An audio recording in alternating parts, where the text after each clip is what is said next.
The forum really works hard to contextualize evidence to local needs because at the end of the day, the evidence doesn't give you answers, and the evidence that may be applicable in a particular issue, in a particular context, may not be applicable in ours. So we really rely on three approaches. First, we're always responding to requests that come from decision makers and working with them to make sure that we are going to answer their question as they are currently grappling with it in their context. And we also typically work very closely with them on longer projects. We have steering committees on short projects.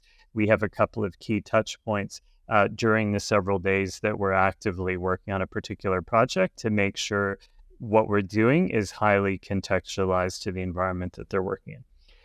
The second thing we do is every time we look at the evidence, we always do what we call a jurisdictional scan, where if we're in a context like Canada, Federation, we look at what every province and territory is doing.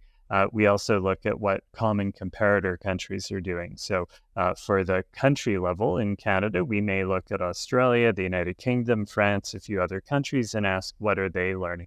And that helps then also to get a sense of are similar provinces doing things and learning from that in ways that would be valuable to others, and are other countries doing things in ways that we need to be thinking about. The final way that we contextualize the evidence is we organize what we call deliberative processes. They can either be citizen panels bringing together everyday citizens, or stakeholder dialogues bringing together government policy makers, a vast array of stakeholders, including citizen partners.